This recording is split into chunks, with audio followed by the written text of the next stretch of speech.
Zerrədi adi bir şeydədir ki, yatanlar, zindanda batanlar, vardı xəlvəti aləmi bir-birinə qatanlar, mənliğini satanlar, qardeşik doğma qardeş ilə düşman edirlər, ancaq qan edirlər. Bir söz demək olmur, o saat üsyan edirlər, tez elan edirlər. İstər çalışır yaxçılar üçün quyu qazsın, yaxçı yolunu azsın.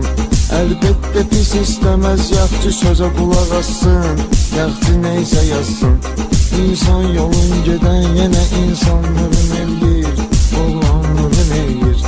Nadan buna baxmır, elə nadanlığın eləyir, şeytanlığın eləyir. Allah uzaq et yaxçıları mərdi məzardan, hər dərdi qubardan. Çaqqal nədir ki, sər tuta şirdən, canavardan, düzgün xətəkardan.